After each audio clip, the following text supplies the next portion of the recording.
Hi everyone, my name is Daniel, as you already know. So the project that I picked, or the topic that I picked for this project is the ethics that lie ahead in gene editing. So in particular, I started looking at CRISPR-Cas9, which is an emerging system by which scientists are looking to use genetic engineering to start treating human conditions and sort of enhancing humans. And so with that comes a lot of ethical issues, and so I wanted to explore that. This was in mentorship from Gary Goldsand, who of course gave our ethics lectures. So just a little bit of what I want to cover. I'll go through the background of what CRISPR-Cas9 is, how it came about, and sort of where scientists are looking to go in terms of its uses and applications. Because without, there wouldn't be some sort of peril or an ethical dilemma if there wasn't huge promise for this technology.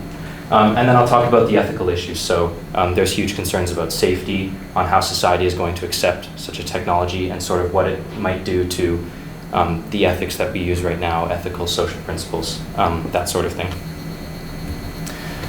So this is a timeline that I grabbed from the Broad Institute. It gives sort of a timeline history of CRISPR research. So CRISPR, the system, is from bacteria. It's a bacterial adaptive immune system. So it's been on the radar of researchers for a couple of decades, since 1993. And this came off the observation that in bacterial genomes of some species, there are repeat DNA sequences. And so Francisco Mojica sort of kept an eye on these DNA sequences and noticed that some of them had homology to bacteriophages, so viruses that infect bacteria.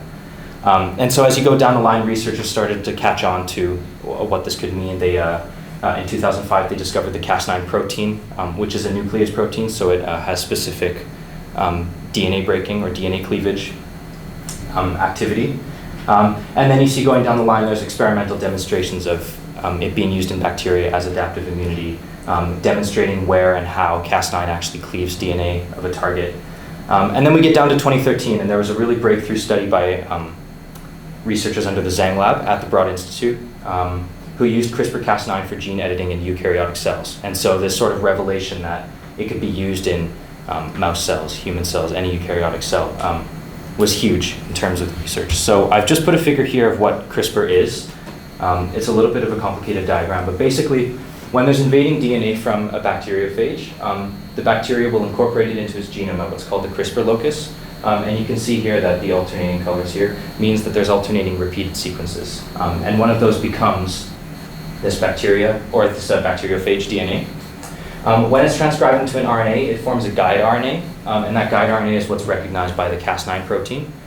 So when there's a guide RNA present in the cell that contains a bacteriophage fragment of the genome, it becomes active and it can bind to any DNA that comes in that matches. So it's an adaptive immune system because it doesn't protect from the first infection of the bacteriophage, but it protects from all other invading DNA sequences that match. And so Cas9 will bind onto a new invading DNA strand and cleave a double-stranded break, thereby inactivating the bacteriophage DNA. And there's what CRISPR stands for, clustered, regularly interspaced, short palindromic repeats, and that goes with the Cas9 nuclease protein. These are figures from Elsevier.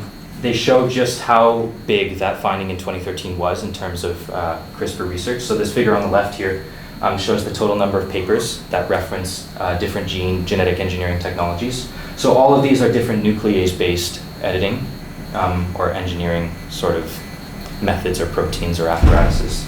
CRISPR happens in 2013, and you can see there's a skyrocket in research. This table over here shows the scholarly output. CRISPR scholarly output at 2339, it's more than double all of the other ones. You have more citations per paper, and importantly over here, you have more average citations with corporate collaboration. And so that indicates that there's a lot of interest outside academia. So you could have lots of people within the scientific community citing it, but you have a lot of papers that are funded by outside companies, by investors, governments, private companies, that are also getting a lot more citations, which is huge because it shows that there's sort of a societal demand for this outside the scientific community. So I'll talk a little bit about the applications of CRISPR. So the first thing that it's sort of set to revolutionize is basic research. For a long time, scientists have used things like viral vectors and plasmids to introduce gene knockouts, to insert genes, to produce mutations, and that's a way that they can study gene function. So CRISPR is a way that they can do that with a lower cost, a higher efficiency, and a higher accuracy than all of the methods they were doing before. So there's guides online from AdGene, for example, that show you how to very cheaply and successfully create a gene knockout using CRISPR. So to be able to knock out a specific gene, if you know the sequence of it, to introduce a gene that you know the sequence of, can help scientists start to learn a lot more about gene interactions, the function of genes, what happens when there's a mutation, all of those things. So it's huge for discovering things about cell function, cell-cell interaction, all of the fundamental pieces of biology as it is right now. And then we have the clinical applications, or sort of the broader, more practical applications of this in terms of society. So I'll start with somatic cells. CRISPR can be used on somatic cells to treat a whole bunch of diseases or human conditions. So I have blood diseases here. A good example is hemophilia B. There's a group of scientists that proposed taking liver cells and using CRISPR to introduce a gene that produces clotting factors at a higher rate. So not looking to remove the gene that's causing hemophilia B, but adding clotting factors to prevent sort of the symptoms of hemophilia B. You have here a similar thing with neurodegenerative diseases, for example. If you can engineer cells, use CRISPR to put in a specific gene that produces neuroprotective factors, that would be huge in treating a lot of neurodegenerative diseases. And then you have a lot of T-cell directed therapies. Right now we know that T cells are heavily involved in targeting tumor cells, but it's sometimes hard to get T cells to target a tumor properly or at the right intensity. And so if you could use CRISPR to enhance that anti-tumor response, that'd be huge in treating a lot of cancers as well. So those are some of the ideas for treating with somatic cells. We have gene drive, and so gene drive is a natural phenomenon where two alleles when you're undergoing sexual reproduction have a 50% chance of being passed on to offspring. Gene drive is a mechanism by which that particular allele gains a more than 50% chance. So you can use CRISPR, the example given in this figure down here. If you have a desired gene that you want to be on both chromosomes instead of one, you can introduce CRISPR-Cas9, it'll cut out the undesired one, and then the cell's normal processes will repair that second chromosome to have the desired altered gene here. And so all of a sudden you end up with both chromosomes that have the allele you want, thereby giving you a 100% chance of it being passed on to offspring. So I've listed here the Target Malaria Project. There's a group of researchers that are looking at trying to stop the spread of malaria by introducing infertility mutations into female Anopheles mosquitoes. Using CRISPR, and so by using gene drive, you can introduce it in far fewer generations, and the chance of that infertility gene going away are much lower, and the chance of it actually causing infertility and stopping the spread of malaria is quite large, actually. And then lastly, we have germline cells. So there are a lot of diseases that we know that are heritable and that are caused by a single gene. A good example is Huntington's disease or cystic fibrosis. If you could target that unwanted gene, or if you know of a mutated gene that's producing some sort of symptom, if you could target that, take it out, replace it, or insert a desirable allele, that would be huge for preventing it. The good thing with germline cells is it lasts for future generations as well. So it's passed on for offspring just past the individual or the organism. And so this is why scientists are looking at this and saying there's a new era for human health. We can sort of eradicate some illnesses or human conditions that persist for future generations. And enhancement comes in as well. If you could introduce a gene or change the gene for intelligence or personality or physical strength, and have that persist, down your family bloodline or down into future generations. That's huge in terms of enhancement. So with that, there are obviously some ethical concerns, particularly in germline editing. It's a very sensitive topic because just of the there's a lot of danger involved in potentially modifying the genome of individuals and having that persist into future generations. I've included here a number of the sort of controversy, or a number of headlines that show the controversy going on right now. In particular, there are two studies here. This is from 2015. A group of Chinese researchers were the first to successfully edit human embryo cells using CRISPR.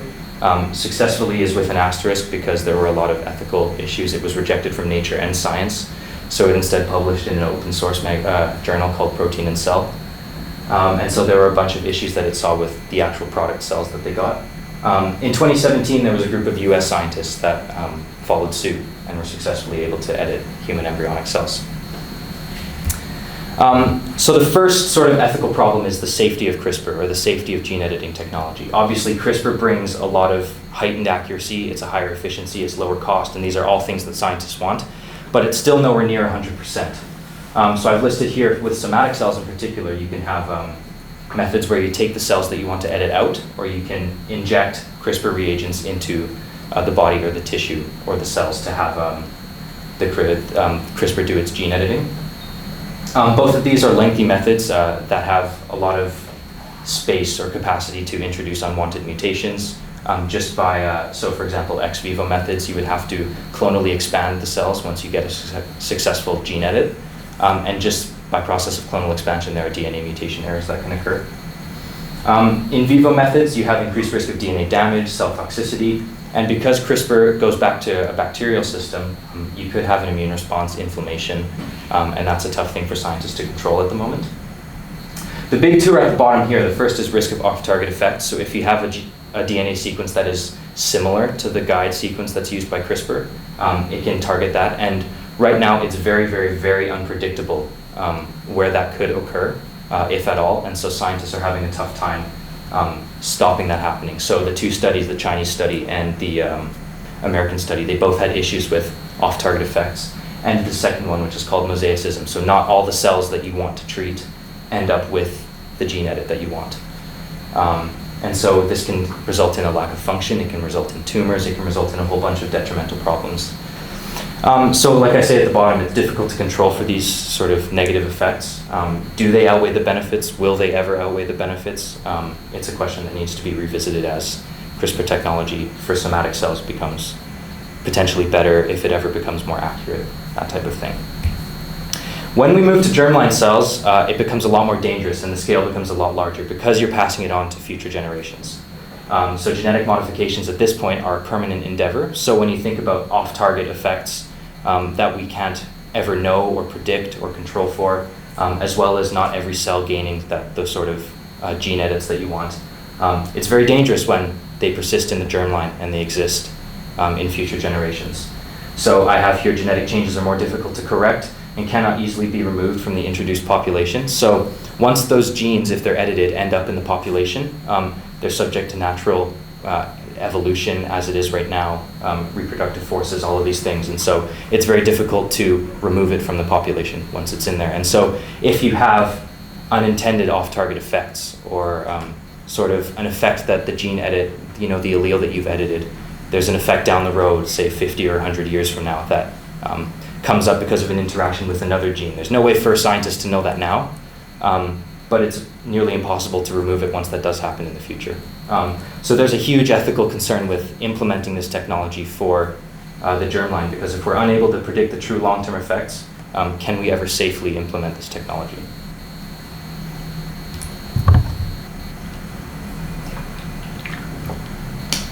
So the second thing that I wanted to talk about is sort of the public acceptance or how society is going to react to this technology, because it is an emerging technology and it has a lot of promise in terms of solving a lot of the problems that plague countries and the world at large. And so this is a figure here from Business Insider that shows the different regulations or legislation that happen for, or that are in place for gene editing. So in this bold or more dark pink are countries that have legislative bans. So Australia, Canada, we have legislation that prevents researchers from using germline gene editing. The lighter pink ones, so China is the biggest example of this, they don't have legislation, so they don't have hard law, but they have guidelines. And so this creates sort of a shaky scenario where you have, you have Chinese researchers since 2015 editing human embryo cells. They say that they're not using it for reproductive purposes, but they are actively pursuing improving human health through gene editing. And so because there's no hard law on this, there's no real enforcement. Similarly, you have restrictive and ambiguous. The US and Russia fall under these things where there's no rules at all. There's sort of these voluntary or non-enforceable rules, I guess, in place that aren't put forth by a governing body. They're just sort of there as rules. And so you see in 2017 when US scientists do the same thing, it's sort of changing, slowly starting to change the way that the US scientific community is looking at these. So clearly there's a lot of disconnect, or there's a lot of differing opinions, worldviews. There's a lot of different people that have influence on the policy that's put forward, whether things actually happen. So can you ever achieve a true international regulation on such a thing? My view is no. we'll get to in a little bit, that other people around the world, especially in the scientific community, believe no, there's no real good way to achieve hard law or legislation about this. The other factor that comes in is the public demand. So there's reports coming out recently that there's increases in investment money for biotech startups, particularly for genetic engineering, genes, things like that. In one of Gary's lectures, we talked about the X Prize, where researchers are incentivized to sort of make a breakthrough discovery. That's happening on quite a large scale with CRISPR research. If you consider intelligence, personality, there are things we don't know the true heritability of, and so researchers are really racing to crack that puzzle essentially, and be the first one to, implement a technology that can improve intelligence, or that can, give a child the gene for superintelligence or something like that. And so the public is drawn in by those. If a scientific community is promising, a cure for HIV through CRISPR, or, you can enhance your child's intelligence, or you can give your child the desirable personality with CRISPR, the public loves hearing those types of things. And so there's some ethical debate to be had over how, what the scientific community should say when it comes to those things, but also, governing bodies could just be swayed by these things. And so, while ignoring the safety concerns, governments could start, or in scientists, researchers, they could start allowing this research to progress at a way that starts to ignore sort of these safety concerns, like I mentioned previously. So in 2015, there was the International Summit on Human Gene Editing. This was held in Washington. It was held by the National Academy of Science and Medicine in the US, the UK Royal Society, and the Chinese National Academy of Sciences as well. And so they echoed a lot of differing opinions, a lot of, the controversial things that are going on with CRISPR in particular, and how society is going to accept the capability to edit the genome. I've listed at the top two major themes out of this summit concerning how society, on an international level, might best go about this. The first is called responsibilization, and this is a move away from that hard law or legislation that I mentioned. Responsibilization will take all of the different groups involved. You have public or advocacy groups, you have governments, you have researchers, you have investors, you have private companies, and then you have other, public individuals. They all take a stake, so they all become stakeholders in this emerging technology, and so they are all held responsible, not by enforceable guidelines, sort of a voluntary thing, but they're all held responsible for the sustainability of the technology, the safety, the consequences that occur down the road.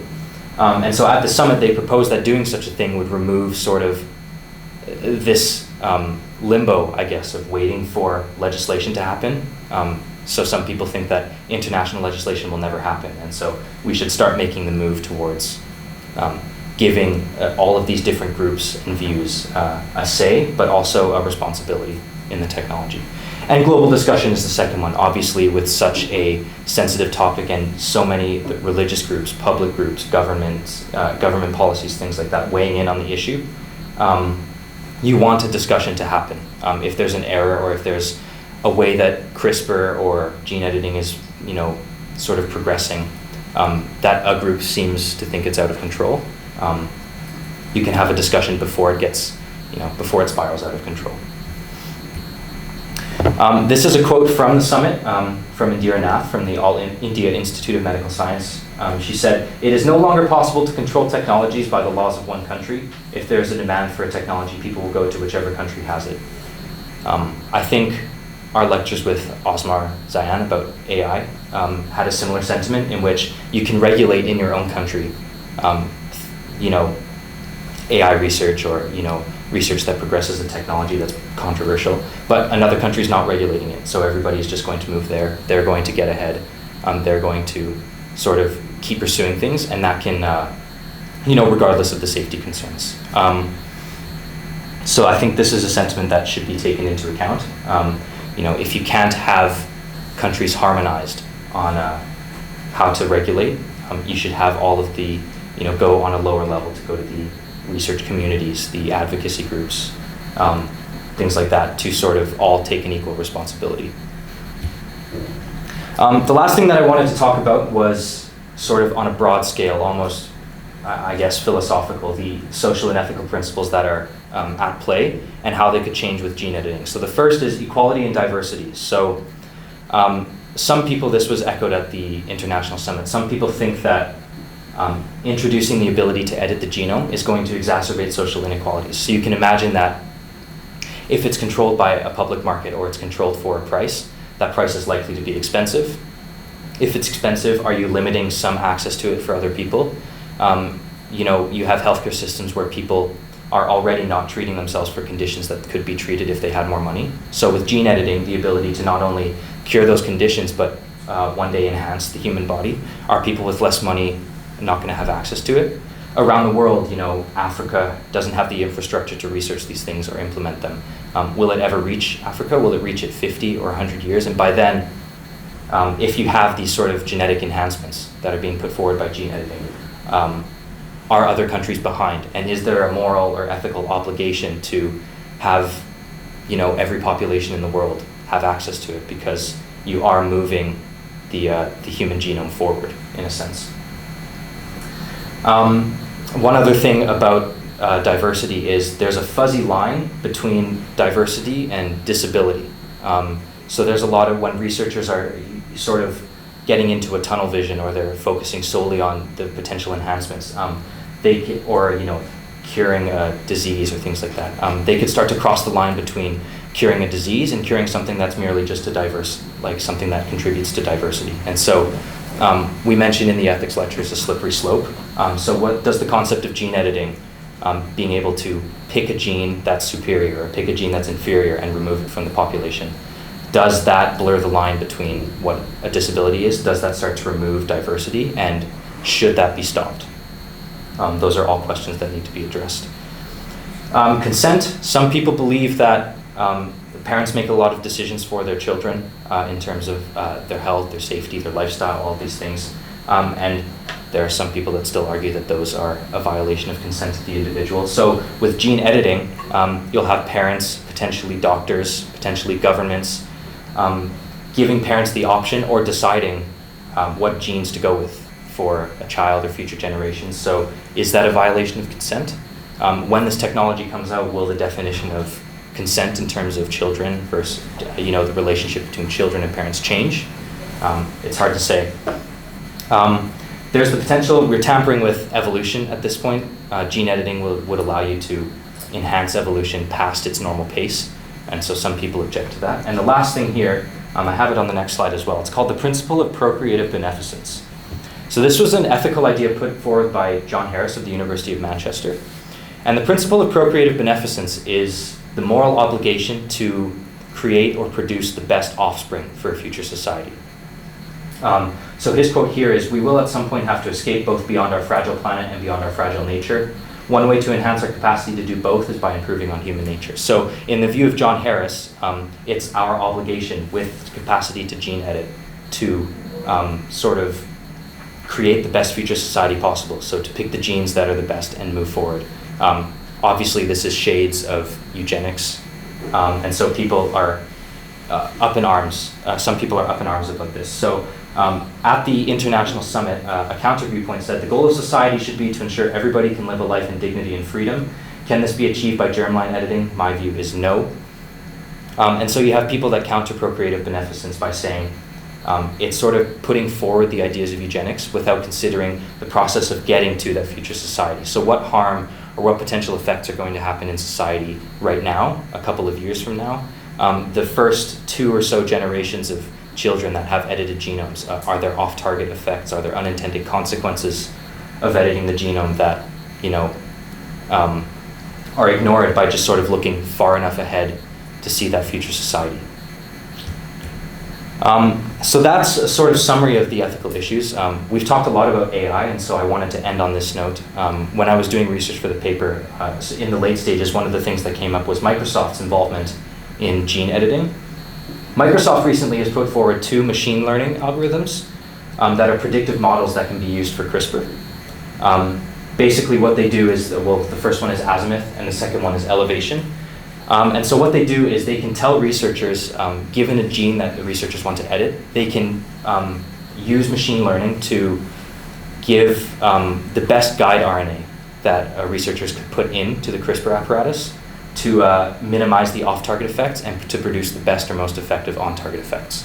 And so this is sort of the first change we're seeing where we're incorporating AI as a tool to move forward with understanding the effects of genes and their function and their interaction with other genes, and also to sort of start having measures to prevent some of those safety concerns that I mentioned.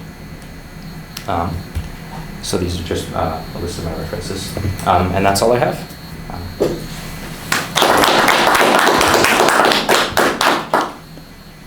Any questions? Yep. So the AI devices or algorithms that Microsoft's made, will they operate off basically a simulation of what these potential off-target effects would be, or would it be based off, I guess, not really like tuning statistical data of past experiments? Like, so if you don't know this, but what do you think would be a lot more beneficial for how they would operate?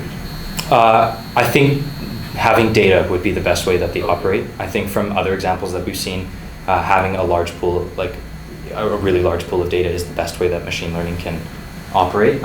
Right now, there's a very limited pool, and so one of the struggles that they're going through is using a predictive model that is basing itself off of a minimal amount of data. And so I think in the future, we'll start to see those sort of machine learning algorithms pick up in terms of their effectiveness and be more widely used by researchers. But yeah, I think data is probably the best way to go with that.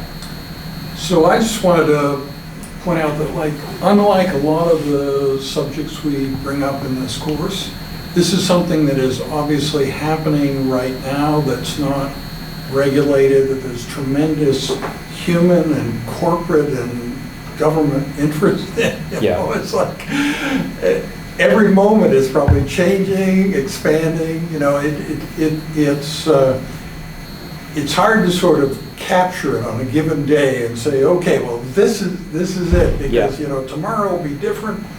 So it's kind of exciting. It's also, you know, alarming how fast things are moving. If you think about, you know, technology courses in other universities, number one, there's no course exactly like this, but there are a lot of tech courses, and probably there are millions of students talking about this now, right? For sure.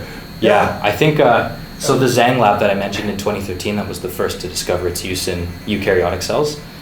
They've started a program where they educate researchers worldwide on using CRISPR in eukaryotic cells.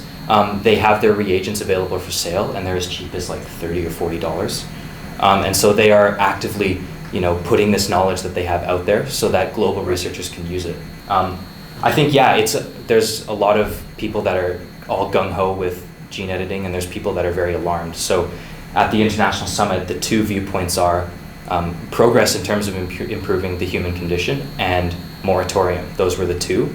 And I think responsibilization and global discussion were sort of the only things put forward that are a compromise between the two. So not stopping all research, not ignoring these safety concerns, but the best way to proceed with caution. Right. So the predicted future, I think, is more areas like this, right? That you know, this isn't like singular and 100% different from all other facets that are going to kind of define the future. So I think we can learn a lot in a general way from this, because it's an area of rapid advance that practically everybody in the world is caught on to the fact this is like majorly important, you know. Well, and it's a huge deal for public too, because there's lots of talk about the ways it could benefit, you know, the layperson. So and I think the whole, you know, diversity thing, if you're very short or, you know, have some other thing within the spectrum of normal, but you're just way at one end of some body characteristic, it is threatening to think that there will come a time when there'll be nobody as short as you, because, you know, it's possible to fix something that it wasn't previously possible to fix. It just kind of complicates life, but, you know, it's just the way that technology is going. Other questions? I don't want to be doing all the talking. Can you go back to what you said about that there's like responsibility thing? Like these... Responsibilization? Yeah, responsibilization. Yeah. Can you explain what that means? So basically, it's a movement away from trying to have governments or large research bodies put legislation forward. Instead, it's making everybody that's involved in this technology have a stake. So they become stakeholders in the technology, essentially, not monetarily, but so you have researchers that are actively looking at the applications of CRISPR in terms of human treatments, the researchers that are using embryonic cells, for example. You have different religious groups, you have different governing bodies, both for research, on a small scale, and national governments. And then you have investment companies. And so the idea is moving forward with gene editing technology and the applications of CRISPR. If you have everybody that is sort of, I guess voluntarily is the wrong way to put it, because it sounds like that can easily just be ignored. It's sort of, the best way to put it is a non-enforceable way to have everybody concerned about how it's implemented. So instead of having international legislation that says, okay, there's a ban on this, so say there's a ban on gene editing for reproductive purposes, and that's the end of it. It's sort of allowing gene editing to move forward, but every party that's involved or that has the potential to be impacted by it, they're all aware, and they're all sort of tuning more closely into the consequences, the potential ethical shortcomings or the wrongdoings of the technology. Would this not be like I guess like a universal, like real democracy, but in which obviously one side would lean more and one side wouldn't, so the minority like really wouldn't have much of a say? I suppose so. Yeah, I think in a sense that could develop. We can go back to this here. So we have the countries that are that are labeled in pink, that are labeled in gray. All of the countries that are labeled in white don't have sort of a formal stance on the matter, whether it's the lack of research or the lack of infrastructure, or they just haven't put forth an opinion. And so, yeah, I guess one of the issues with where that international discussion is right now is it might be biased towards the Western nations or the people that are putting forth the most. And so if you consider it an international democracy, yeah, there is the threat that some groups or some countries are left out of the matter. I think encouraging global discussion means that more of those points will come up rather than trying to do blanket legislation that applies across the world. So I don't know if you all have thought much about anarchy, but it is really interesting. You think of anarchy as something that's just completely unsuccessful, but Spain, for instance, went through a long period where anarchy was the system, and it has a kind of advantage of making sure that a very small group with some interest is not completely overwhelmed by a larger group with some other interest.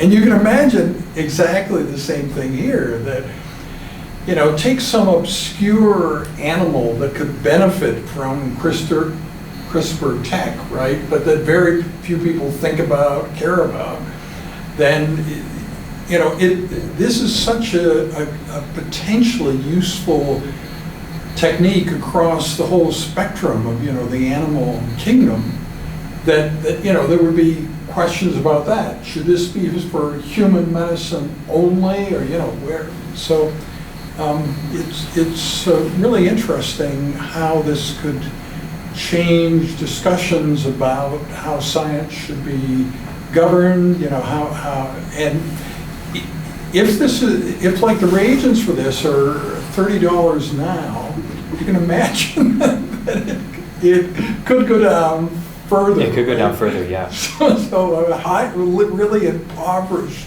person would still be able to do this. Yeah. On the other hand, you could have, if edited genomes are a commodity, you could have companies seize it and, hike the price up, right? Or have premiums on it or anything like that. It could go either way. But yeah, I think it will be. You're right. It would be very difficult to have to generate a truly equal say, or have every country or every group that's involved have sort of an equal benefit from it. I think that's one of the issues that they have to flush out, and I think that this conversation has to keep happening because it's such a rapidly advancing sort of field. So anytime something changes, there needs to be another discussion on whether this changes how we view the ethics of it. It changes our approach to international, I guess, harmony on the matter. When I hear that word, it just reminds me of the ongoing attempt to answer the question, how do we get the ethics right around this stuff? And it's the eternal debate about, do you need legislation and laws to prevent people from violating it? Or do we think differently? Is there a way to give all scientists and researchers a sense of virtue, of right and wrong, that's going to enable them to choose to do the right thing? I mean, I think that's what's built into this idea of responsibilization, that can we help all of the scientists develop simultaneously this sense of responsibility for the good of the whole, as opposed to maybe just the group that's funding them or something. So I think it's part of what I discussed last time about virtue ethics. If we can just make everybody a little more virtuous, a little more likely to choose the right and good thing, that's probably a better way to go than having to threaten punishment if they cross a line. But that's an eternal discussion. But a post-scarcity world where the average human being without any effort has all their basic needs looked after and so on, would, I think, change the likelihood of that succeeding, because nobody feels that their life is like desperate and they have to steal and kill in order to stay alive, Hopefully. Whereas a lot of people feel like that now, where crime may seem to us like not the best way to go, but for them it seems like the only way, right? So you can imagine a lot of the things we talk about in this course could lead to a utopian world. You can imagine that, but they all have the potential to also go the other ways. That makes it good for us to talk about this. We slightly improve the possibility of a positive outcome by doing so. I mean, just the one more thought I keep having is, again, all of this is part of that nature-nurture debate. How do we human beings really develop our behaviors? The idea that it's genetic, is part of the nature, but it doesn't make, our suspicion that nurture has a big part of it. So when you think about intelligence and fixing genes to help it, you're talking about nature, but you guys spending time at this institution are nurturing your intelligence. You're skewing your IQ levels from the minute I think you start going to school. So I don't think we're ever going to get away from that part of these discussions as well. Yeah, and I mean, neural plasticity continues throughout life. You talk about crystallized wisdom. You think of an old person as everything's set. They can only go down. Nothing can possibly improve. But you continue. So your life experience is contributing probably at least as much as the genes in your cells, just as you were saying. So it's not, it's a kind of, we should optimize both. Not just try to, I think just optimizing the genes without paying any, attention to the nurturing side would be a very bad way to go. Okay, well, I look forward to Thursday. We're almost done, folks, so it's good. Thanks.